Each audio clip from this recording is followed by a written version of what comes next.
Vətən müharibəsində həlak olan şəhidlərimizin xatirəsinə ehtiram əlaməti olaraq keçirilən ağacəkmə aksiyasında Naxçıvan şəhər İcra Hakimiyyətinin və ona tabeli qurumların əməkdaşları iştirak ediblər.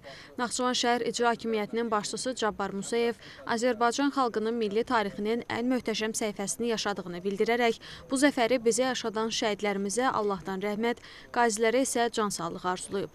Aksiya çərçivəsində müəyyən edilmiş ərazidə 114 tut tingi əkilərək suvarılıb.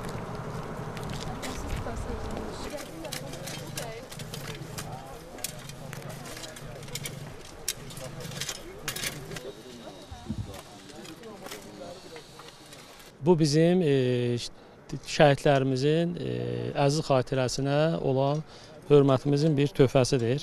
Və bu tədbirlərimiz, silsilə tədbirlərimiz davam edəcək və Naxçıvan Muxtar Respublikasının Naxçıvan şəhərinin müxtəlif ərazilərində ağacəkmə tam şəkildə həyata keçiriləcəkdir. Tərlan İbrahimova, Azər Həsənov, NTV Xəbər.